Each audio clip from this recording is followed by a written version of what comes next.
মুসা নবী যদিও শিশু আছিলেন, বলুন তো রাত বাজে প্রায় 2টা, এত রাত, কনকনে শীত, প্রচন্ড কুয়াশা, রাস্তা দেখা যায় না, আপনি একা একা কেমন করে বাড়ি যাবেন? হুজুর আপনি এমন কাজ করবেন না, নৌকা তো আপনার ঘাট পর্যন্ত যাবে, আমি আপনারে নিয়ে ঘাটে পৌঁছায় দিব। আল্লাহর ওলি ডাক দিয়া বলেন, মাঝি এ বাবা তুই বুঝবি না, আমাকে এখানে নামায় দে, আমি হাওর পাড়ি দিয়া বাড়ি যাব। যদিও হাওরটা অনেক বড়, তবু কোনো অসুবিধা হবে না, আমার কোনো ভয় নাই, ভয় করার কোনো কারণও নাই, আমাকে এই জায়গায় তুমি নামায় দাও। মাঝি কই, হুজুর একটু চিন্তা ভাবনা করে আপনি একটু কথা বলেন, একা একা এত রাত্রে এত বড় হাওর কেমন করে আপনি বাড়ি যাবেন? হুজুর বলেন, বাবা এত কিছু বুঝবি না, আমাকে এই জায়গায় নামায় দে, নামায় দে। আল্লাহর ওলিরে নামাইতে মাঝি বাধ্য হলো। এইবার মাঝি মনে মনে কয়, আমি একটু দেখবো, আমি হুজুরের পিছনে পিছনে যাব। কেন হুজুর এই জায়গায় নামলো? নৌকা যাবে ঘাটে, কেন তিনি এই জায়গায় নামবেন? কেন তিনি একা একা যাবেন? আমিও পিছনে পিছনে দেখব। হুজুরকে নামায় দিয়া মাঝি নিজেও পিছনে পিছনে নামলো। হুজুর তারে দেখেন নাই, কিন্তু মাঝি হুজুরকে ফলো করতেছি, সামনের দিকে যাইতেছেন আল্লাহর ওলি, মাঝি পিছনে পিছনে। মাঝি বলতেছে, কিছু দূর যাবার পর আমি দেখতে পেলাম, আমি নামাইলাম একজন মানুষ, কিন্তু কিছু দূর যাবার পরেই দেখি ওনার ডানে বামে শয়ে শয়ে মানুষ দেখা যায়। শত শত মানুষ ওনার ডানে বামে সামনে পিছনে। এই মানুষগুলি কারা? পরিচয়, হুজুর নামলেন একা, কিন্তু এত মানুষ কোথা থেকে আসলো, কোথা থেকে আসলো? হায় হায় হায়, মাঝে তো ভয় পেয়ে গেছে। ভয় তো পাওয়ার কথাই, আমার আপনারও তো ভয় লাগবার কথা। ঘটনা কি? একজন মানুষের সাথে এত মানুষ আসলো কোত্থেকে? মাঝে তো ভয় পেয়ে গেছে, কিন্তু ভয় পাইলো, সামনে আগায়, দেখে মানুষগুলি তার ডানে বামে। সামনে একদল মানুষ, যেন একজন মন্ত্রী যাচ্ছে, একজন মিনিস্টার যাইতেছে, প্রধানমন্ত্রী, ওনাকে দুদিক দিয়া রাস্তা দেখায় দেখাইয়া সংবর্ধনা দিয়া দিয়া বাড়ি পর্যন্ত নিয়ে যাচ্ছে। বাড়িতে ঢুকে গেলেন, দরজা লাগাবেন, মাঝি কয় দেখি আর একজন মানুষও দেখা যায় না। ওই মানুষগুলি গেল কোথায়? এদের কি পরিচয়? হুজুর দরজা লাগাবেন, তাকা আমাকে দেখে বলতেছেন, বেটা তুমি এখানে, ঘটনা কি? কয় হুজুর আমি তো আপনার পিছনে পিছনে আসছি দেখার জন্য। আল্লাহর ওলি বলেন, বাবারে কি দেখছো? কয় হুজুর আমি যে কি দেখলাম, আমার কলিজায় কোনো পানি নাই, কলিজা শুকায় গেছে। হুজুর আমার কলিজা শুকায় গেছে। এই মানুষগুলি কারা? কি এদের পরিচয়? এখন গেল কোথায়?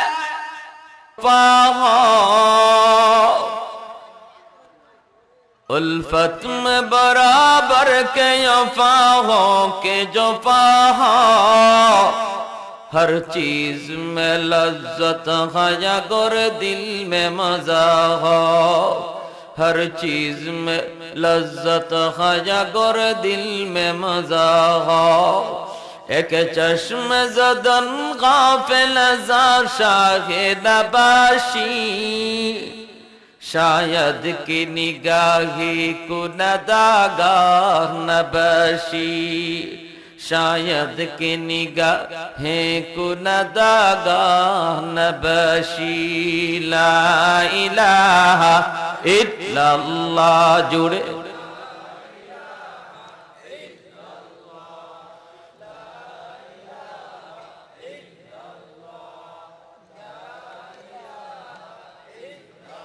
লা ইলাহা ইল্লাল্লাহু মুহাম্মাদুর রাসূলুল্লাহ।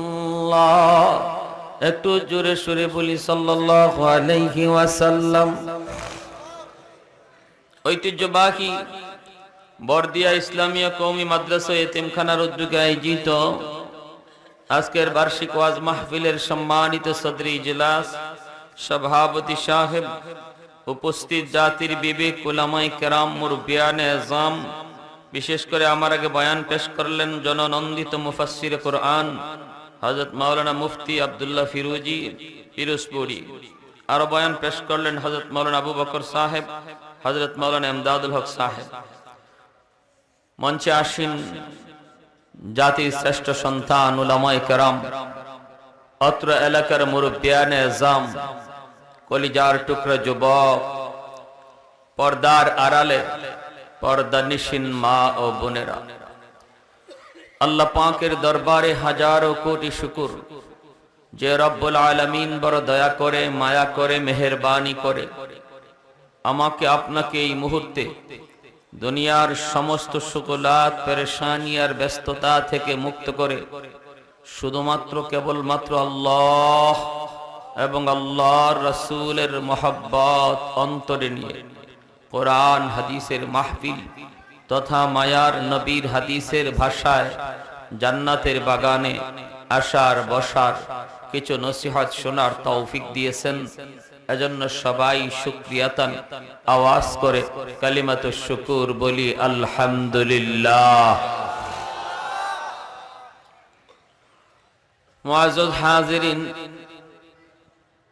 আমার তেলাওয়াতকৃত আয়াতের সরল তরজমা হলো আল্লাহ পাক বলেন, ওয়া নুনাজ্জিলু মিনাল কুরআন মা হুয়া শিফাউন ওয়া রাহমা ওয়া রাহমাতুল লিল মুমিনিন।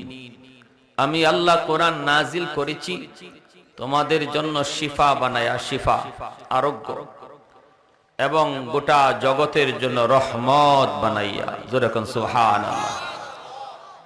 ঘরের জন্য ঘরে কোরআন তেলাওয়াত রহমত, সমাজের জন্য কোরআনের প্রতিষ্ঠান মাদ্রাসা গোটা সমাজের জন্য রহমত।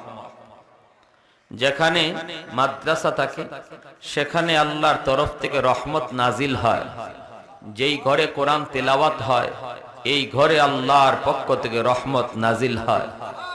যেই সমাজের মানুষ মাদ্রাসাকে কদর করে, উলামায়ে কেরামকে শ্রদ্ধা করে, মাদ্রাসার ছোট ছোট বাচ্চাগুলিকে আদর করে, স্নেহ করে, আল্লাহর কোরআনের ভাষায় এই সমাজের উপরে আল্লাহ রহমত নাজিল করে। আপনাদের জন্য, আপনাদের এলাকার এই বর্দিয়া মাদ্রাসা আপনাদের গোটা এলাকার জন্য আল্লাহর পক্ষ থেকে রহমত। মাদ্রাসা রহমত টেনে আনে, আল্লাহর কোরআন রহমত টেনে আনে চুম্বকের মতো। আমাদের দুনিয়ার চুম্বক লোহা টানে, আর আল্লাহর কালাম কোরআন এমন এক চুম্বক যেই চুম্বকে আল্লাহর রহমত টানে। যেরকম সুবহানাল্লাহ, আল্লাহর রহমত টেনে নিয়ে আসে। যেখানে রহমত থাকে সেখানে গজব আসে না, যেখানে রহমত থাকে না সেখানে গজব নেমে আসে।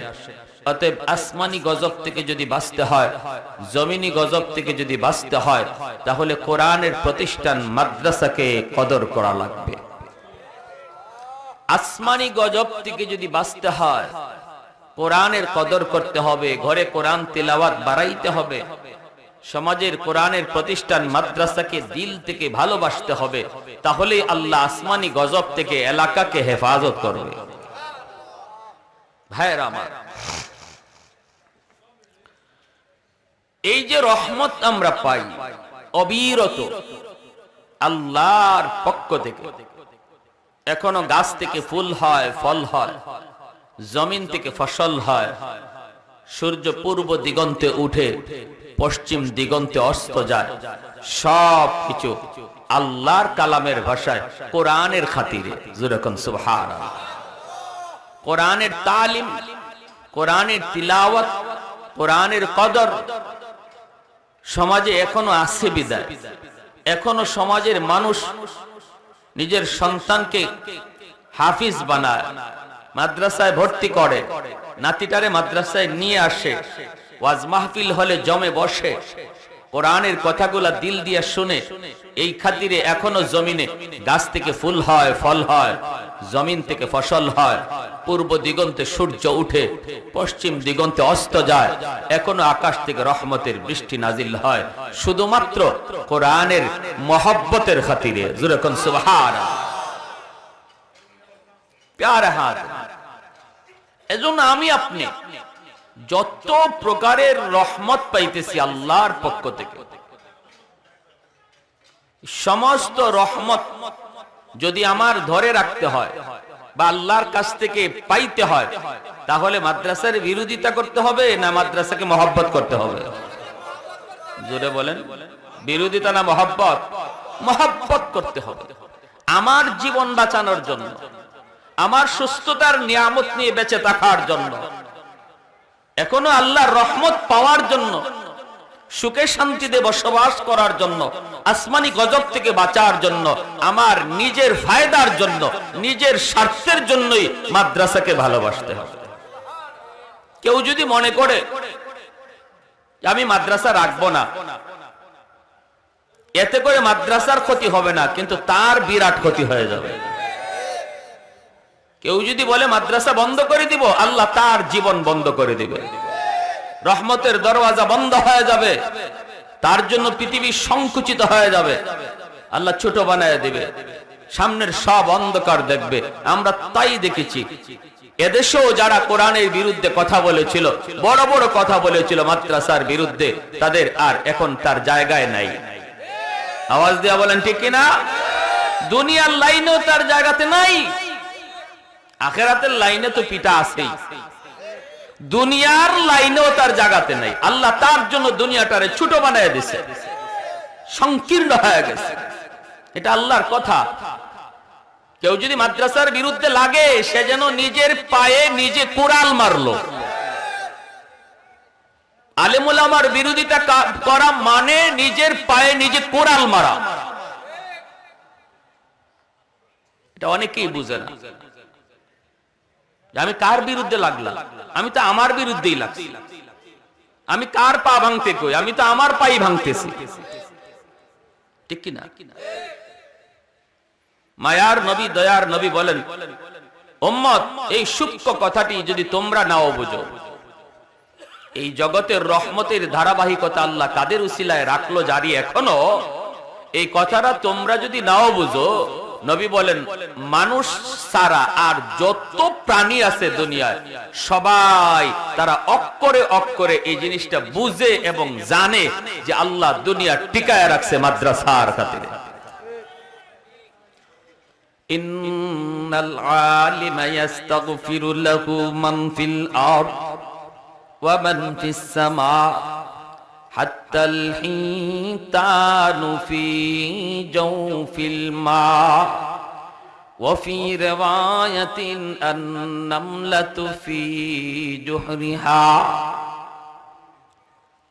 মায়ার নবী, দয়ার নবী বলেন, উম্মতের দল, তোমরা যদি কথাটা ভালো করে নাও বুঝো,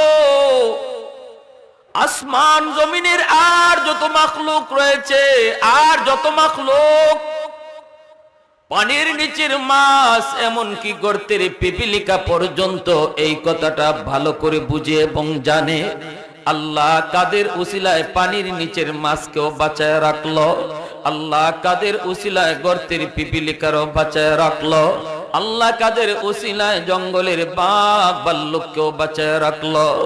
মানুষ তোমরা যদি নাও বুঝো, জঙ্গলের বাঘ এই কথাটা ভালো করে বুঝে, শিয়াল এই কথাটা ভালো করে বুঝে, গর্তের পিপিলিকাও এই কথা ভালো করে বুঝে, পানির নিচের মাছও ভালো করে বুঝে।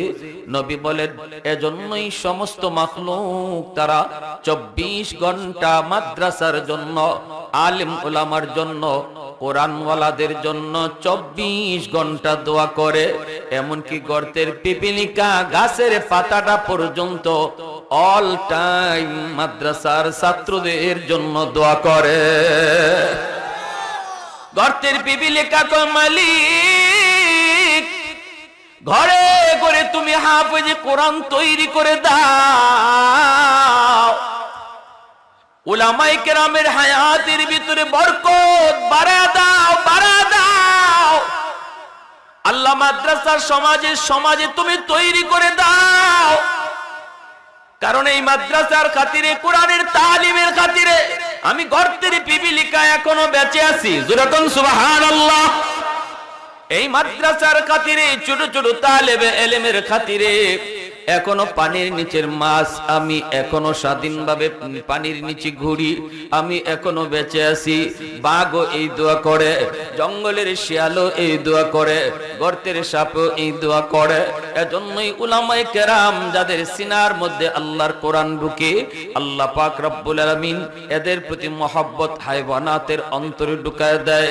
একটা হায়ওয়ান সেও একজন আলেম, যার অন্তরে আল্লাহর কালাম তারে শ্রদ্ধা করে। যেরকম সুবহানাল্লাহ। মুজাদ্দিদ আল-ফিসানি রাহমাতুল্লাহি আলাইহি বাদশা আকবর জেলখানার ভিতরে ঢুকায় দিল। মুজাদ্দিদ আল-ফিসানি রাহমাতুল্লাহি আলাইহিকে জেলখানার ভিতরে বাদশা আকবর ঢুকায় দিয়া বাঘ ছেড়ে দিল। বাঘ আর বাদশা আকবর জেলের বাহির থেকে তাকায়, মনে মনে দেখতে মন চায়, দেখি হুজুরে কেমন করে বাঘে খায়, আমারও একটু দেখতে মন চায়, দেখি কলিজাটা কেমনে খায়, দেখি গোশতগুলি কেমনে খায়, দেখি হাড্ডি মাংসগুলা বাঘে কেমনে খায়। হিংস্র বাঘ মানুষ দেখলে পরে আরো হিংস্র হয়ে যায়। বাদশা আকবর সৈন্য সামন্ত লইয়া জেলখানার বাহির থেকে তাকায় তাকায় দেখতেছি, হঠাৎ করে দেখে যেই বাঘটারে ছাড়লো মুজাদ্দিদে আল-ফিসানিকে খাওয়ার জন্য, তার উপরে হামলা করার জন্য, এই বাঘ তার কাছে যাইয়া আল্লাহর ওয়ালির পায়ের নিচে যাইয়া আস্তে করে বসে গেল। লেজটা নাড়তে শুরু করলো, লেজ নাড়ে নাড়ে বুঝাইতেছে, ও আল্লাহর ওয়ালি, আপনার সিনার মধ্যে আমার মালিকের কালাম, আপনার সিনার মধ্যে আমার মালিকের কালাম, আপনার দাম, আপনার মর্যাদা মানুষ না বুঝলো, বাদশা আকবর আপনারে না চিনলো, আমি বাঘ আপনাকে চিনে ফেলেছি। লেজ নাড়ায় আর বুঝায়, আমি আপনাকে খাওয়ার জন্য আসি নাই, আমাকে পাঠাইছে আপনাকে খাওয়ার জন্য, কিন্তু আমি আপনাকে খাওয়ার জন্য আসি নাই, বরং আমি এসেছি আপনার খেদমত করার জন্য। আপনার পা মোবারকটা উঠায় দেন। মুজাদ্দিদ আল-ফিসানি বাঘের নমুনা দেখা তার মনের কথাটা তিনি বুঝে গেলেন। আল্লাহ অন্তরে ঢুকায় দিলেন, নিজের পাটারে উপর করে ধরলেন, আর বাঘ জিহ্বা বের করে পায়ের তালা চাটতেছে। একটু জোরে আওয়াজ দিয়া সুবহানাল্লাহ। मैं तालिब मौला हूँ मेरे इश्क़ निराला, मैं तालिब मौला हूँ मेरे इश्क़ निराला, है जुमला जहाँ जिनके तजल्ली से उजाला, है जुमला जहाँ जिनके तजल्ली से उजाला, मादर दो जहाँ गैर खुदा यार नदारम, जुज याद खुदा ही चिदिगर कार नदारम, जुज याद खुदा ही चिदिगर कार नदारम। अल्लाह अकबर। ভাইরা আমার, বাদশা আকবর জেল থেকে দূর থেকে তাকায় তাকায় কয়, কি রে, আমি পাঠাইলাম বাগরি, বাগে দি আমার কথা শুনে না শুনে হুজুরের কথা, বাঘ পাঠাইলাম আমি হামলা করার জন্য, আরে এই বাঘ কিনা যাইয়া জেলের ভিতরে হুজুরের খেদমত করা শুরু করে দিছি। বাদশা আকবর কয়, তাড়াতাড়ি জেল থেকে বের কর, আমি মানুষ চিনি নাই, বাঘ চিনে ফেলছে। আল্লাহু আকবার। আমি চিনি নাই কিন্তু বাঘ চিনে ফেলছে। কেন কেন এত মর্যাদা তার, কেন কি জন্য এত মর্যাদা? বাঘ কেমন করে তারে চিনল? কারণ এই সিনা, এটা তো জানতেন সিনা নয়, যেই সিনার ভিতরে আল্লাহ তার কোরআনকে ঢোকায়, এই সিনা দুনিয়ার সাধারণ কোন সিনা নয়। চাইলেই আল্লাহর কালাম সিনায় ঢুকানো যায় না, বেটাগিরি বাহাদুরি করে হাফেজি কোরআন খোয়া যায় না। হাজারো হাজারো সিনার ভিতর থেকে আল্লাহ যেই সিনাকে পছন্দ করেন, ওই সিনার ভিতরে তার কালাম আমানত রাখে। কোটি কোটি টাকার মালিক, শিল্পপতির ছেলে, কোটি কোটি টাকা তার পিছনে ব্যয় করো, বাহাদুরি করে টাকার গরম দেখায়া কোনোদিন সন্তানকে হাফেজ বানানো যায় না। আরো জোরে বলেন ঠিক কি না? লক্ষ লক্ষ কোটি কোটি টাকা ব্যয় করো, হাফেজ বানানো যায় না। আবার দেখা যায় গরিবের সন্তান এক বেলা খায় আর এক বেলা খাইতে পারে না, কিন্তু তার সিনার ভিতরে অল্প দিনে কোরআন ঢুকে যায়। তাহলে বোঝা গেল আল্লাহর কালাম যেই সিনার ভিতরে ঢুকবে, এই সিনাটা আল্লাহর নিজের চয়েস করা, আল্লাহর নিজের পছন্দ করা, আল্লাহর নিজের পছন্দ করা। এজন্য যেই সিনা আল্লাহ নিজে পছন্দ করে, এই সিনাকে মানুষ না চিনলেও হায়ওয়ান ভালো করে চিনে। ভাইরা আমার, শামসুল হক ফরিদপুরি রহমতুল্লাহি আলাইহি সদর সাহেব হুজুর বহুত বড় আল্লাহর ওলি, আপনাদের এলাকার কৃতি সন্তান। আল্লাহর ওলির জীবনীর মধ্যে পেয়েছি আমার উস্তাদ আল্লামা নাসিম আরাফাত সাহেব দামাত বারকাতুহুম, মালিবাগ মাদ্রাসার একজন সুনামধন্য মুহাদ্দিস। তিনজন বুজুর্গের জীবনী নিয়ে একটা বই লিখছেন, বইয়ের নাম দিয়েছেন বাংলার হীরা মতি পান্না। এর মধ্যে সদর সাহেব হুজুরের জীবনী এনেছেন। একটা ঘটনা তিনি লিখছেন, আল্লাহর ওলি একবার এরকম ভাবে বাড়িতে যাবেন গহরডাঙ্গা, তিনি যে উঠলেন নৌকায়, নৌকায় যাওয়া লাগে, নদীতে একটা নৌকা খেয়া চলে, এই খেয়া ঘাটে ঘাটে লোক নামায়, আল্লাহর ওলিকেও নার ঘাটে দেয়া লাগাবে। মাঝি হুজুরকে চিনে ফেলেছে, হুজুর পয়সা লাগবে না, আমি আপনাকে আপনার ঘাট পর্যন্ত পৌঁছায় দেব। আল্লাহর ওলি বলেন ঠিক আছে বাবা চল।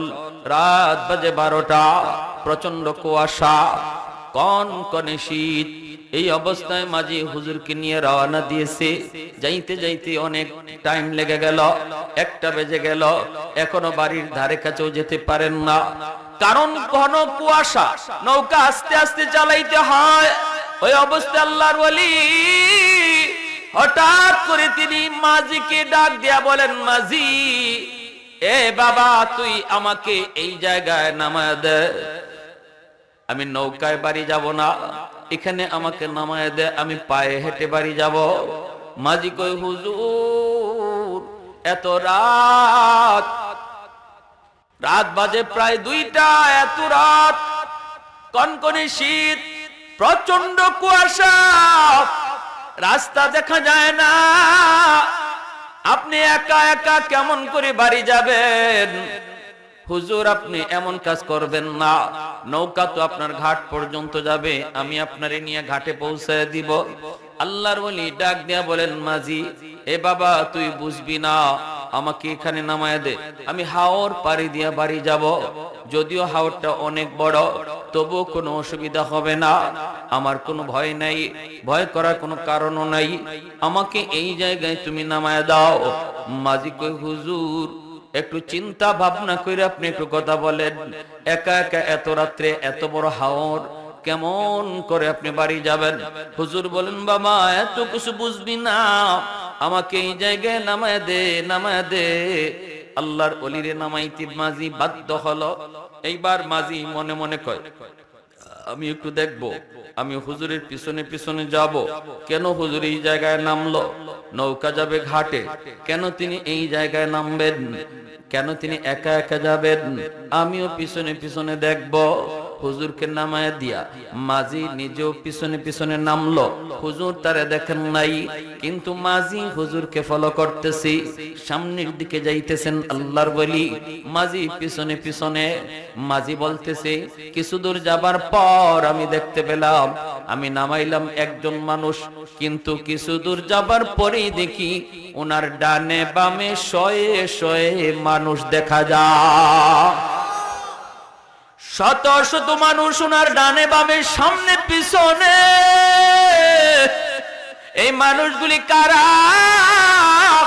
পরিচয়? হুজুর নামলেন একা, কিন্তু এত মানুষ কোথা থেকে আসলো, কোথা থেকে আসলো? হায় হায় হায়, মাঝে তো ভয় পেয়ে গেছে। ভয় তো পাওয়ার কথাই, আমার আপনারও তো ভয় লাগবার কথা।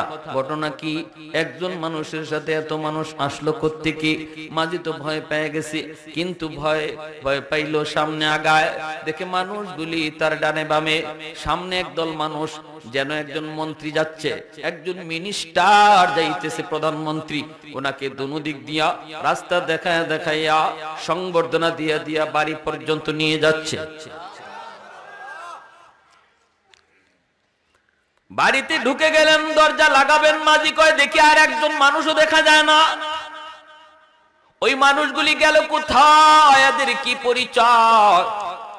হুজুর দরজা লাগাবেন, তাকা আমাকে দেখে বলতেছেন, বেটা তুমি এখানে, ঘটনা কি? কয় হুজুর আমি তো আপনার পিছনে পিছনে আসছি দেখার জন্য। আল্লাহর ওলি বলেন, বাবারে কি দেখছো? কয় হুজুর আমি যে কি দেখলাম, আমার কলিজায় কোনো পানি নাই, কলিজা শুকায় গেছে। হুজুর আমার কলিজা শুকায় গেছে। এই মানুষগুলি কারা, কি এদের পরিচয়, এখন গেল কোথায়? আল্লাহর ওলির সাথে সাথে মাঝির বুকে চাপ দিয়ে কই, মাঝি সাবধান, বাবা কারো কাছে কথাটা বলবি না। সুবহানাল্লাহ, জোরে কর। তাহলে বোঝা গেল আল্লাহর ওলি, হক্কানি আল্লাহর ওলি যারা, এরা নিজেদের কারামত কারো কাছে কয় না। কেউ যদি দেখেও তারে কইতে মানা করে। আর বেজাল যেখানে আছে এখানে আরো পাবলিসিটি করে, ঠিক না? হ্যাঁ, বেজাল আর নকলের মধ্যে দেখবেন খালি অ্যাডভার্টাইজ। খাঁটি জায়গা যেখানে, এখানে কোনো সাইনবোর্ড লাগে না, ঠিক কিনা?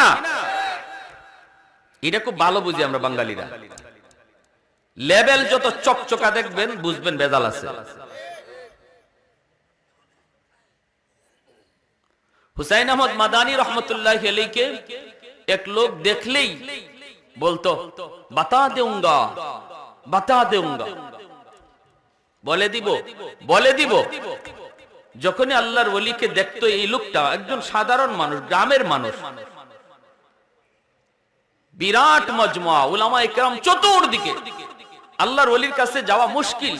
কুতবুল আলম শাইখুল ইসলাম হুসাইন আহমদ মাদানী রাহমাতুল্লাহি আলাইহি, যিনি সদর শাহ হুজুরের উস্তাদ ছিলেন, মাহমুদুল্লাহ হাফিজ জি হুজুর রাহমাতুল্লাহি আলাইহি উস্তাদ, পীর জি হুজুরের উস্তাদ কুতবুল আলম শাইখুল ইসলাম হুসাইন আহমদ মাদানী রাহমাতুল্লাহি আলাইহি, ওনাকে দেখলেই এই গ্রামের লোকটা বলে ফেলতো, বাতা দেউঙ্গা, বাতা দেউঙ্গা, বলে দিব, বলে দিব। আর যেই মাত্র এই আওয়াজটা মাদানীর কানে পৌঁছতো, উনি দৌড় দিয়া সব মানুষকে সরাইয়া, ধাক্কা দিয়া সরাইতেন, সরাইয়া দৌড় দিয়ে ওই লোকটার কাছে আসতেন, আইসেই বুকে বুকে চাপ দিতেন। এভাবে বুকে বুকে চাপ দিতেন আর মুস্কি হাসতেন আর বলতেন, নেহি বাতাও, নেহি বাতাও, বলো না, বলো না। হে খালি কইতো, আমি কইয়া দিমু, কইয়া দিমু। আর আল্লাহর ওলি দৌড় দিকে এর বুকে বুক লাগায় বলতেন, কইও না, কইও না। শেষ মানুষ গিয়ে দৌড়ে ধরতো, এই মিয়া তুমি কি পাইছো? যেখানে হুজুরে দেখো এখানে কইয়া দিমু, কইয়া দিমু। আর হুজুরে দৌড় দিয়া কইও না, কইও না। কি কইয়ে দিবা? কইতাম না। মানুষে যখন জিগাইতো কি কইবা, কইতাম না, কইতাম না। আরে কি বিপদ। আল্লাহর ওলি কুতবুল আলম শাইখুল ইসলাম হুসাইন আহমদ মাদানী রাহমাতুল্লাহি আলাইহি ইন্তেকাল হলো। এরপরে মানুষে ওই লোকে ডাকতো, এ দুনিয়ার মানুষ, এখন কে শুনতায় শুনো, এখন কইব কি কইবা কও? আমি মদনী গঙ্গুতে এক বাড়িতে মেহমানদারি করতেছিলেন, আর রাতের বেলা যে ঘরে হুজুরে বিশ্রাম নিছেন, ওই ঘরের পাশ দিয়ে আমি যাইতেছিলাম রাত শেষ রাতে। আর ওই ঘরের পাশ দিয়ে যাওয়ার সময় দেখি ঘরের ভিতর থেকে একটা জিকিরের আওয়াজ হচ্ছে। তো আমি জিকিরের আওয়াজটা ফলো করলাম। ফলো করার পরে দেখি একটু পরে ঘরের ওই মানুষটার জিকিরের সাথে ঘরের দরজা, জানালা, বেড়া সব জিকির করতেছে। দরজা জানালাগুলি লাফাইতেছে। আমার কলিজা শীতল হয়ে গেল। আমি চুপ দাঁড়ায় রয়েছি, আমার পশম দাঁড়ায় গেছে। এটা কি? আমি আড়ালে দাঁড়াই রইলাম, কে ঘরে জিকির করতেছে তারে দেখতে হবে। আমি আড়ালে দাঁড়াই রইলাম, মানুষটাকে আমি চিনবো। কয় বেশ কিছুক্ষণ পর জিকির বন্ধ হলো, ফজরে আজান হলো, তখন দেখি দরজা খুলে একজন মানুষ বের হচ্ছেন। তিনিই হলেন কুতবুল আলম শাইখুল ইসলাম হুসাইন আহমদ মাদানী রাহমাতুল্লাহ। আমি যখনই দেখলাম মাদানী, তিনি আমারে দেখে ফেলছেন, আমি হুজুরে দেখে ফেলছি। এমনি হুজুরে দৌড় দিয়ে আইয়া আমার বুকে জড়ায় ধরছেন। তুমি কিছু দেখছো? কয় হুজুর সব দেখছি। তখন হুজুর বলতেছেন, আল্লাহর দোহাই, আমার জীবদ্দশায় কারো কাছে তুমি এই কথা বইলো? আমি জীবিত থাকতে কারো কাছে আমার এই কারামতের কথা বলবা? ঠিক আছে হুজুর, আমি ওয়াদা দিলাম। ওই আমি হুজুরের জীবদ্দশায় বলি নাই। কত এইভাবে হুজুরে দেখলে পরে যে তুমি বলতা কয়ে দিমু, এটা কেন করতা? কয় হারে ভাই, আমি তো এরপরে হুজুরের এত আশিক হইছি, এত আশিক হইছি, মাদানী আসছেন কোথাও এই খবর পাইয়া আমি যাইতাম, কিন্তু হুজুরের সাথে বুক মিলাবো, হাত মিলাবো কেমন করে? তোমরা উলামায়ে কেরাম যেইভাবে হুজুরে বের দিয়া রাখো, আমার মতো সাধারণ পাবলিক যাওয়ার তো কোনো সুযোগই নাই। এজন্য আমি একটা কৌশল বানাইছিলাম, হুজুরে দেখলেই কইতাম কইয়া দিমু, তখনই আর আমার যাওয়া লাগতো না, হুজুরে আইসা আমার আঞ্জা দিয়ে দাও। আমি কেন যাব? হুজুর আসবে। যখন সুবহানাল্লাহ, কি বুদ্ধি দেখছেন? এই জন্য আমি এই কথা বলতাম। আহা, এজন্য খাঁটি আল্লাহর ওলিরা নিজেদের কারামতের কথা খুব গায়া গায়া ফিরেও না, আর কেউ দেখলে তারে আর বলতেও না করে। ঠিক কি না ভাই?